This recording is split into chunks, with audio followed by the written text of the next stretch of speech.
Welcome back to the Practical Theism Podcast, where faith and culture collide. It's really exciting to have such a seasoned apologist such as we have today. This is Trent Horn, and Trent's an accomplished apologist for the Catholic faith. He's currently on staff as a staff apologist over at Catholic Answers, which is down in San Diego, though Trent recently relocated to Texas. And Trent, I got to say, it was a smart move because the winds out here are nuts. I'm just north of Los Angeles, and it is windy as all get out today as we're recording this. He's written a number of books, including Answering Atheism, Why We're Catholic, The Case for Catholicism, and Persuasive Pro-Life. And he has his own podcast, The Council of Trent, which I have to admit, I laughed and loved that name from day one. You couldn't have picked a better name, Trent. So he's a husband, father, just an awesome dude with a beautiful love that he brings in sharing the Catholic faith with charity. So Trent, welcome to the podcast. Thank you for having me. It's really good to be here. Yeah, I'm excited to dive into something that we're going to talk about today. I'll have to admit, Trent, one of the first books that I read of yours was your Answering Atheism book. And I really appreciated the collective approach that you had. It wasn't too simple, but it wasn't too complex. And I think just as I've heard you talk about it too, over the years, just why you wrote it, there didn't seem to be something that was kind of in that middle ground. And I think you did a really good job with that. And I wanted to dive into some of those arguments for God's existence today as we see it. I think it's really prevalent today and appropriate that we dive into it, especially in 2021. First off, in looking at arguments for God's existence, I found many people, they potentially hear argument for God's existence and they find it lacking in some way. Like it doesn't get them all the way there to believing that God exists. So I'm curious from your perspective and the conversations you've had over the years, are arguments for God's existence intended to get to some objective, like deductive certainty that God exists? Why would you say so, or why not? Right. So it depends on the kind of argument that you're putting forward. So if you in philosophy, there's really two kinds of arguments. There are deductive arguments and inductive arguments. So a deductive argument is one where you argue from universal truths to particular truths. So, all men are mortal. Socrates is a man. Therefore, Socrates is mortal. Mm-hmm. You get 100% with deductive arguments. You get 100% certainty. That's what's great about them.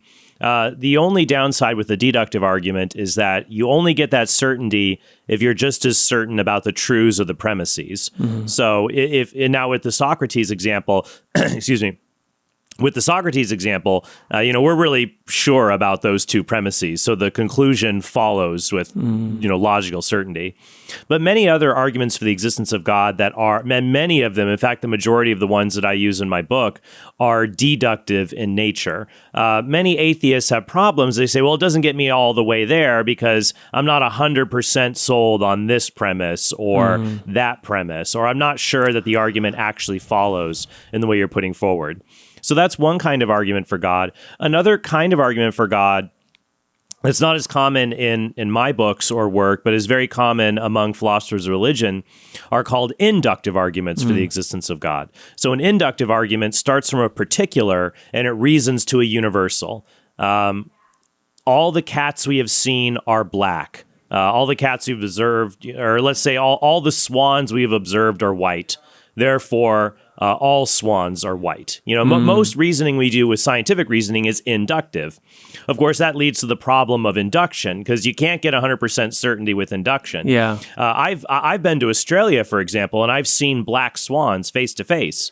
So Europeans might have been really sure that all swans are white. They didn't know about the black swans in Australia. It's, the black swan problem.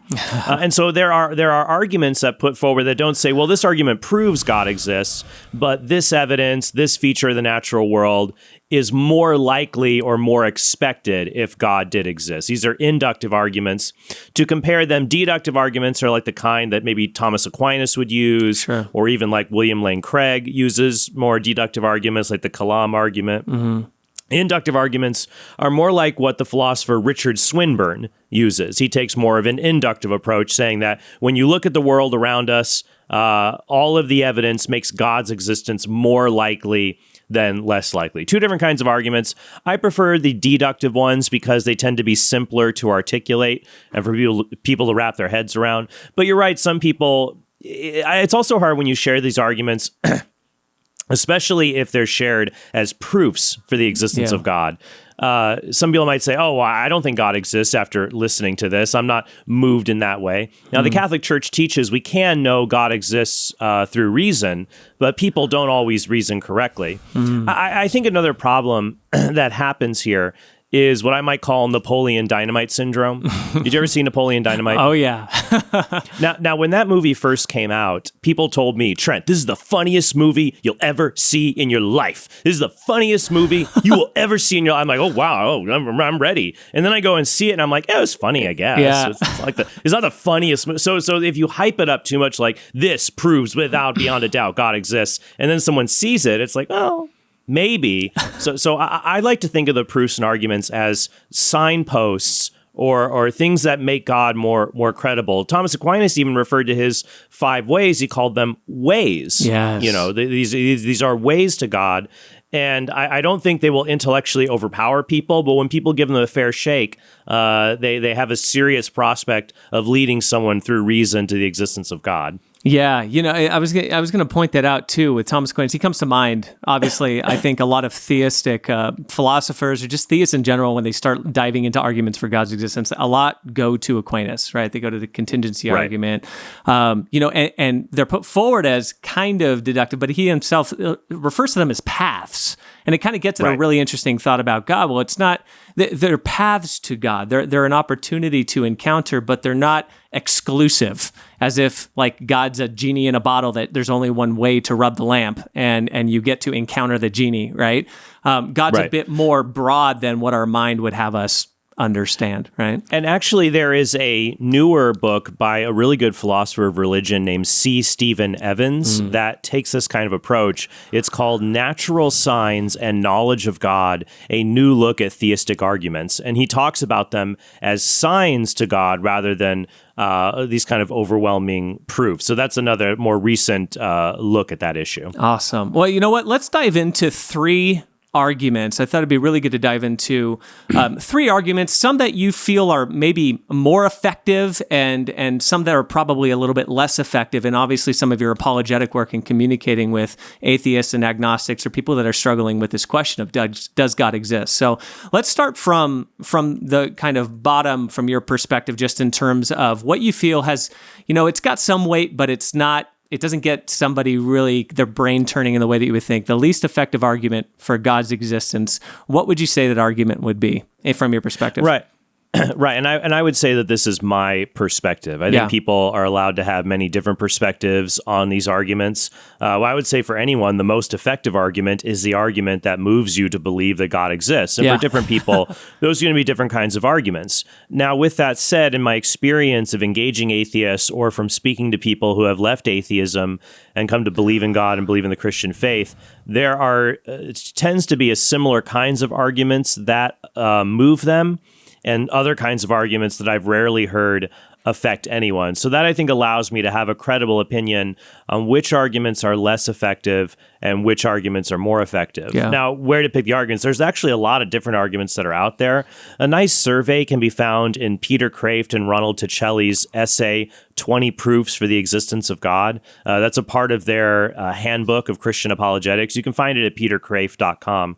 So they list like 20 proofs on there. And I have noticed with Kraft and Ticelli's list of proofs, when you get more towards the back end of the list, like 15 and on, those arguments do seem to be less persuasive. So I feel like they subconsciously sort of list the arguments from strongest to weak. I don't know if they intentionally did that, but it sort of feels that way when I read it through their list. For example, I believe argument 20 is not even an argument. It's just Pascal's wager, which I can think is a very effective reason to believe in God, but I don't consider it a classical proof for God's existence. It's an argument for belief in God. It's not an argument for the existence of God. Now, so number 19 on their list was the argument from common consent. And that's the idea that, well, God exists because the vast majority of human beings have come to believe there is a God. And when the vast majority of human beings believe in something, it's usually true. Therefore, God exists. And of course, the problem with that argument it's basically 40 million Frenchmen. 40 million Elvis fans can't be wrong. Well, they could. It's true. There are a lot of things that human beings have a majority belief in that we would all agree are true, like that the external world exists, things like that. Other minds exist, but there's been other cases where the majority of human beings have been mistaken about something. An example might be belief in geocentrism. The majority of human beings at one point believed that the sun moved around the Earth and the Earth was stationary.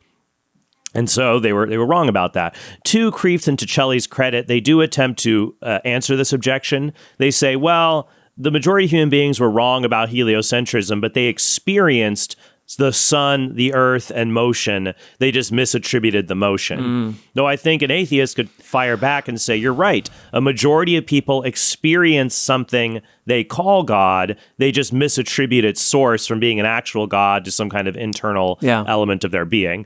So kudos to them for giving it a try to defend it. I don't think it's that great.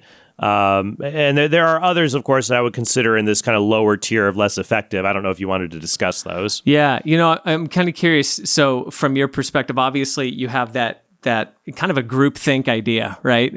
More people are starting to think, they talk, they persuade each other to believing in something. And the more you tell yourself you're right, you start to believe it, right? And so I think you see a little bit of that coming on board with that. What from your perspective is most compelling about this that might somebody who sees that and is like, God exists, I believe, what would compel somebody to draw that conclusion? What's the strong points of this argument? Well, excuse me, sorry about that. Yeah. I would say that the strong point from the argument from common consent is that not that it proves that God exists, but I think the argument from common consent is a good argument against the atheistic idea that belief in God is delusional, that belief in God is as silly as belief in Santa Claus or belief in unicorns or belief in that Harry Potter really exists. We don't have comparable experience of a universal acceptance of the divine among different populations. I mean, if every culture on Earth came up with a story like Batman, I would be highly motivated to believe that Batman was some kind of real thing they're tapping into. It's also the reason why I believe that mathematical objects have a real existence, because every culture on Earth comes up with mathematics in a uniform way, and they're all the same. So that leads me to believe math is not something human beings merely invented as a kind of useful fiction. So when it comes to religion, of course, now the atheist may say, yeah, everybody comes up with a belief in religion or the transcendent, but they're all very different. So how could you say there is a corresponding object when you've got Buddhism, Hinduism, Islam, Christianity? They all view God or the divine very differently. And my reply to that would be, well, imagine you're at a party with 100 people and 95 of them say they heard a loud noise outside, but they disagree about the noise. Some say it was a voice, some say it was an explosion. 95 say there was a sound, but they disagree on what the sound was. And 5 of them say there was no sound at all. I would say in that case, it would be more likely there was a sound, and the 95 have incorrectly understood what it was, but there still was something out there. I'm not inclined to believe the 5 people who didn't hear it just because the 95 disagree. So I would say the argument from common consent, it's not a great argument for the existence of God, but it's a good argument to take the question of the existence of God seriously.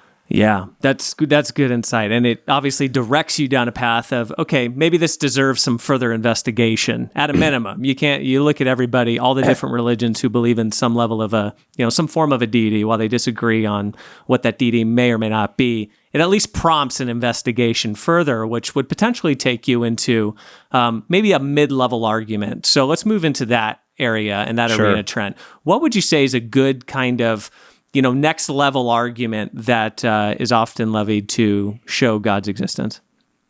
Well, I think it's. I am so sorry about this. You're good. It is.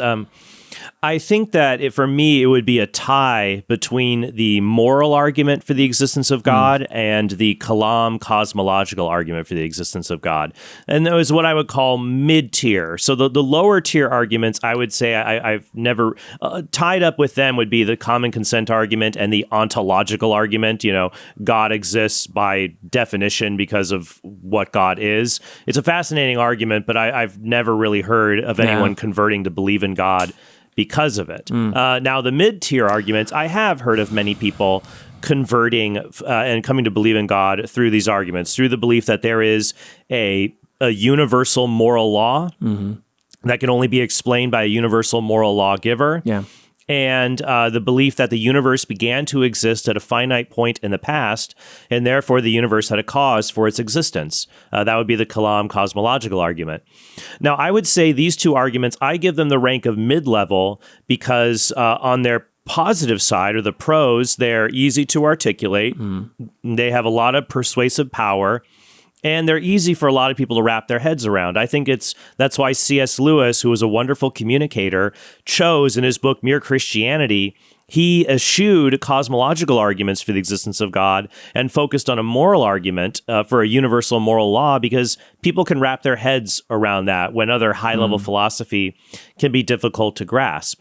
Same with the Kalam argument. I think many people, when they think, if there was a Big Bang or a beginning of the universe, they naturally intuit that if there is a beginning to something, there is a cause for that thing. Yeah. What could the cause of physical reality be, if not some infinite being or non-physical causal reality beyond that? They naturally intuit God as an ultimate cause of the universe coming to be from nothing. So that would be the pros I would have for the moral argument and for the Kalam cosmological argument.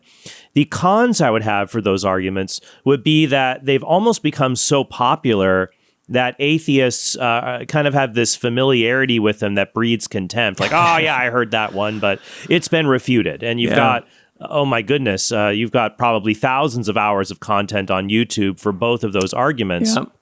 And professional philosophers have very cogent objections to those arguments, even religious philosophers, because St. Thomas Aquinas did not accept the Kalam cosmological argument, while St. Bonaventure, during that same time period, did. So you can have their mid-level in that they've got a lot of strengths, but people also levy a lot of weaknesses and objections to the arguments, so much so that to move them from the mid-level tier to something higher, sometimes you have to tweak the arguments a bit. So you take the Kalam argument and tweak how you show the past is finite, or you tweak that the moral argument, instead of morality in general, you say, well, there's this particular feature of morality that is difficult to explain, like the fact that we have moral knowledge as beings who merely evolved, or that there are moral obligations we have to each other. So that's where one reason I put them as kind of a mid-tier arguments. Yeah. The moral argument's an interesting one. I think we're in an area of, just an era of time right now where morality is something that's obviously hotly debated, hotly questioned. We see that even with the events of 2020. Sure.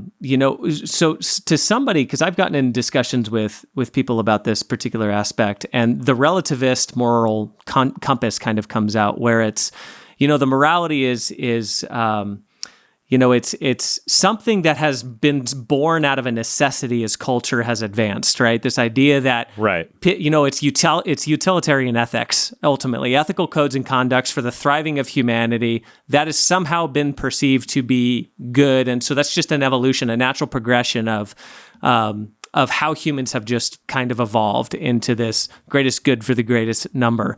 Have you heard that kind of in objection to this, and how would you respond to something like that? Right. So there's this idea that, well, we can explain morality. We can show, oh, well, it just has a natural element to it. And that's where I think is one of the problems with the moral argument, is that, one, some people will just deny the premise there is a universal moral law. Yeah. Though I don't think that people can really hold on to that very long, because when you really press them, they do end up saying that some things are always wrong, especially if they are concerned about the plights of marginalized peoples. I might say to them, is it well, what's interesting, sometimes I turn the table on these individuals when I'm speaking to them. So sometimes these same people, they disagree with me on an issue like abortion, and they think abortion is fine. And so I might say to them, okay, is it always wrong to try to outlaw abortion? And what's funny is they'll say, well, yeah, a woman has a right to do what she wants with her body. Okay, well, now you're leaving relativism and you're espousing a universal prescript here that it's always wrong to take away someone's legal ability to have an abortion or something. So I just don't think people can hang on to that as well. Now, I do think the moral argument, in order to make it a strong argument, you have to show that morality simply cannot be derived from these natural explanations. So you gave the idea here, well, what about utilitarianism? Morality is just about maximizing well-being for people. And so people might gravitate towards a ethical theory like utilitarianism, saying, well, we don't need God. We just know that pleasure is good and pain is bad. And we don't need God to tell us not to rape. And that's one objection to the moral argument, at least when it's presented at a basic level, is some atheists are offended. Well, I don't need God to know rape is wrong and murder is wrong and stealing is. We just know we shouldn't hurt each other. And I would say, you're right, you don't need to know God to have your personal knowledge that these things are wrong.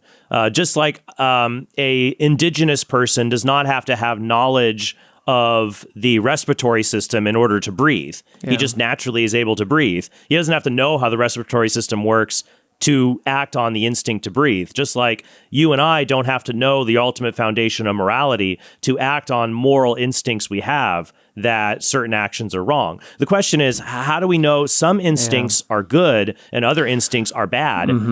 What determines which ones are moral and which ones aren't? So when you go to utilitarianism, there's lots of ways to show that the principle, well, just do whatever maximizes utility or well-being, is not a great principle. A good short story, well, it's a kind of a short philosophical fiction. It was written in 1973. It's called The Ones Who Walk Away from Omelas, Omelas. The Ones Who Walk Away from Omelas. And it's about this paradise called Omelas where everyone's happy, everything's perfect, everything's great. It's a paradise, a utopia. And then at the end of it, they reveal the reason everything is happy is because one child is kept in filth and poverty and suffering.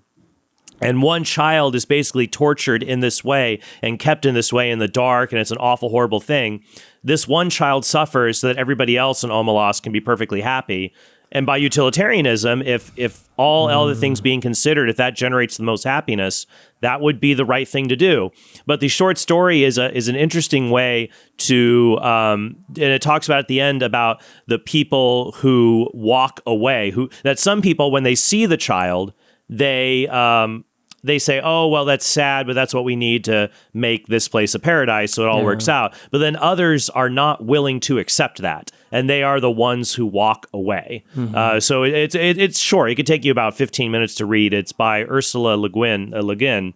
I would definitely recommend it. And trivia, the word Omelas, she got the idea, she was driving and saw a signpost for Salem, Oregon, and she just named the city. It's just Salem backwards. Philosophers, when you try to come up with names, it's like, it's kind of like when Tolkien, they asked Tolkien, how do you come up with names for all your characters? Like, well, I try to find words that just sound nice. So let's take a cellar door. Cellar door is so beautiful. A cellar door. Open the cellar door. Celador. Ah, they're from the kingdom of Celador. But I digress. So. I love it. Awesome. Well, I think the point that you're hitting on too is something that I've thought about. Is you take it that layer deeper of there's still these moral instincts, right? There's these things that are fundamental. It's where do those come from? Because even if it's from a personal perspective or you go in the utilitarian route, there's something on a deeper level that you're operating with an instinct of. And I think it gets to this thought too of like, you don't stop there. Don't stop at just a moral argument. Again, that's one advocation for this thing. Let's take a look deeper, which would get us potentially into this, kind of advanced argumentation or things that might be the most compelling from your perspective, Trent. What would be the most compelling argument that you see the most mileage with when it comes to God's existence? Right. I think two arguments that I think are very compelling. I put them at a top tier, not to disparage, of course, the other arguments, which I have used because I find they have widespread appeal, like the moral argument or the Kalam argument, would be particular kinds of cosmological arguments, arguments from the universe. But unlike the Kalam argument, they're not based on trying to prove the universe began in the finite past. In fact, I would say when it comes to the Kalam cosmological argument, trying to prove the universe began, therefore it has a cause, that cause is God. I would say a lower tiered version of that is the one that tries to use scientific evidence to show the universe began to exist, because scientific evidence is very tentative, and the theoretical physics surrounding the idea of whether the universe began or whether it was a multiverse or other things like that, it quickly goes above people's pay grades. And to rely on that tentative scientific evidence, I think it can serve as a signpost for sure to explore the issue. But that scientific evidence for the beginning of the universe, I don't think it's as solid as philosophical evidence, especially the kind that Alex Pruss has argued for with something called causal finitism. Alex has tried to show, he's a philosopher at Baylor University here in Texas.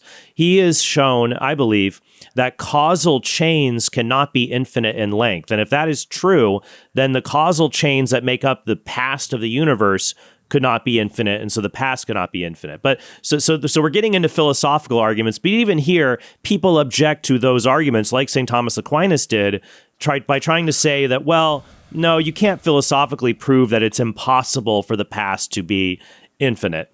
Now, the other cosmological arguments, like the argument from contingency or motion, they don't start with that controversial premise the universe began. It just says, look, it starts with premises that are much less controversial. And that's good for an argument. When you want to make a deductive argument, you want to have as least controversial premises as possible.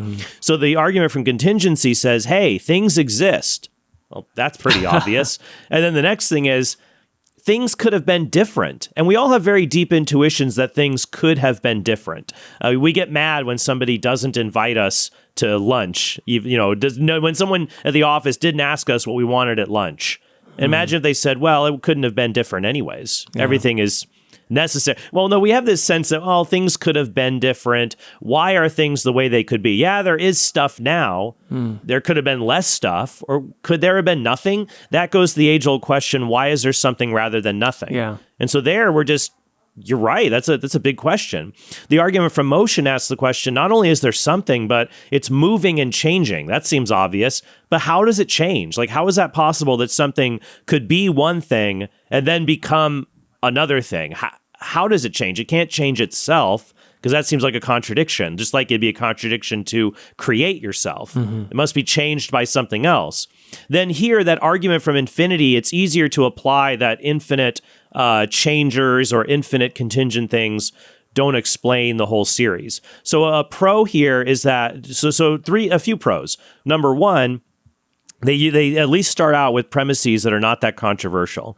Number two, the arguments, I think, have more appeal to atheists because atheists have not been exposed to them as much. Yeah. And so they're more open to hearing them. They're not as familiar, and thus there's not as much contempt or, I've been there, done that. The next point I would raise is that, number three, the arguments from motion and contingency have an easier time getting you to divine attributes. That I would say these arguments ultimately show there is an infinite necessary being, or there is a being that is just pure actuality. And so what's great about these arguments is it's easy to deduce God's infinite attributes from the ultimate infinite causes that the argument's conclusions naturally lead to. Though I will say another con is that these arguments, there is no easy argument for the existence of God because, it's a complex subject. They can, as you drill down into them, become more complicated. But I do think the other 3 points that I raised before do raise them high up in the tier,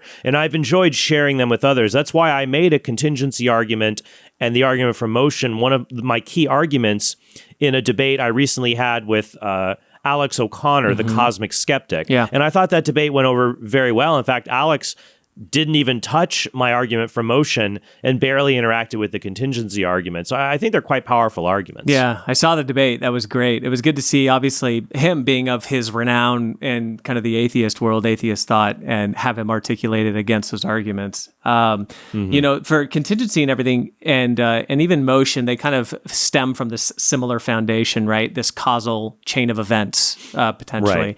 Right. I've heard a lot of skeptics claim even that the universe kind of has always existed in this oscillation state. There didn't necessarily need to be some beginning, but it exists in this oscillation state, or matter has always kind of existed, so there was no need for some sort of beginning.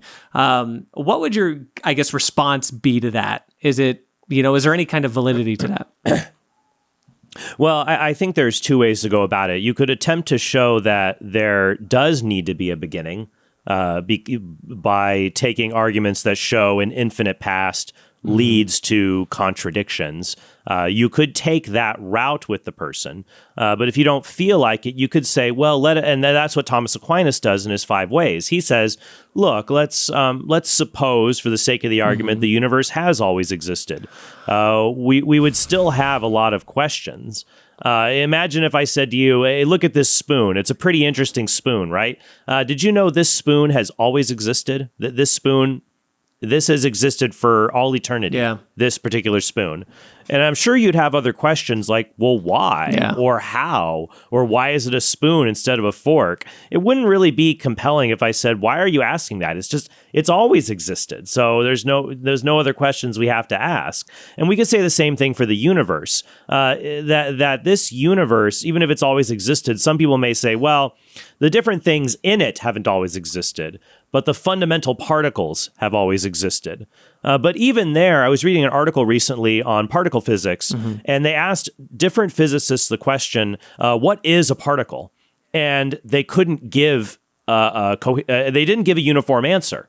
Physicists don't have actually a uniform definition of what a particle is. Is it fundamentally, is it a mathematical point? Is it an irreducible object? Is it something like a string that vibrates according to a dimensional frequency? They don't know. So they have these different questions. And so the problem right there is saying, well, it could be a particle. We don't even know what particles are per se. So that leads to questions, why do we have all these particles in the first place? And number two, we could certainly imagine the particles are different. So for example, let's just suppose the fundamental elements of matter of the universe are quarks. And I believe actually the word quark given to these particles comes from James Joyce's novel Ulysses. There's Ulysses is a weirdo. It's a great stream of consciousness novel. Yeah. It's weird to listen to on Audible because it's just Irish people running off the mouth of whatever pops in their head. But it's a very famous novel. Yeah. And I believe it's Ulysses. I could be wrong where it's from, but there's a line in there: 3 quarks for Mr. Mork. And so it's just a weirdo word in there. And it's a great word to describe a weirdo particle. So we have quarks, and physicists identify, I think, like 6 different types with different properties: up, down, their spin, color. They give them these properties to these fundamental quarks. And I would say, well, seems like there could have been more or less of these fundamental elements. Yeah. They don't appear to be necessary in any way. So the fact, just saying it's always been around, it doesn't answer the question, why for all eternity has there been something instead of nothing? Why is that the case? And why is it this something instead of another kind of something? These are questions that demand answers that I think the arguments for motion and contingency ultimately lead to. The answer is something, a necessary being, something that can't fail to exist, explains why things that can fail to exist are here. And a being that is pure actuality explains a being that changes everything, moves everything, but doesn't change or receive motion from anything, explains why there's a universe of change and motion. The answers to these questions ultimately lead to an infinite and ultimate cause, or what we call God. Yeah, there's so much that you could dive into there. That we're only breaking the surface in this episode too, and I think a lot of obviously these arguments for God's existence, these are just showing in a lot of ways, a necessary first cause, right? Rather than, drawing the extension, just for those of you who are listening, rather than drawing the extension all the way to the Christian faith. There's a couple episodes that you got to look at here. So, but at least getting to the point of saying, it probably makes sense that there is a necessary first being that caused the whole of existence to come into being and come into motion. As we wrap things up here, Trent, I'm just kind of curious. We talked about 3, a mid-tier, a low-tier, and a high-tier kind of arguments for God's existence. Just to kind of wet our whistles a little bit here, what, in your opinion, is the best argument against the existence of God? And I'm going to use some language that I hear you use on Catholic Answers quite a bit. Where do you find it lacking, or where do you find it wanting? Sure. I think what's interesting is the 2 arguments that have the most promise for disproving the existence of God would be the ones that Thomas Aquinas put forward in the Summa. He raised basically two arguments against the existence of God, and to this day, they still remain the strongest arguments. One would be the problem of evil. That's a perennial argument. I think it is the strongest emotionally, that evil and suffering have the capacity to be a place where people fall into despair and give up on God. Yeah. So I do believe they can be the strongest, especially emotionally, though I think the argument from evil fails because no atheist could carry the burden of proving God does not have sufficient reasons for allowing evil to exist. And the moral argument can help in that it gives us an objective grounding for the concept of evil itself as distinct from suffering or unwanted suffering. So that would be my problem with the problem of evil, is that I think that that if we only had evil as the evidence, God's existence would be very unlikely. But when you balance that against everything else, the scale still tilts to God's favor.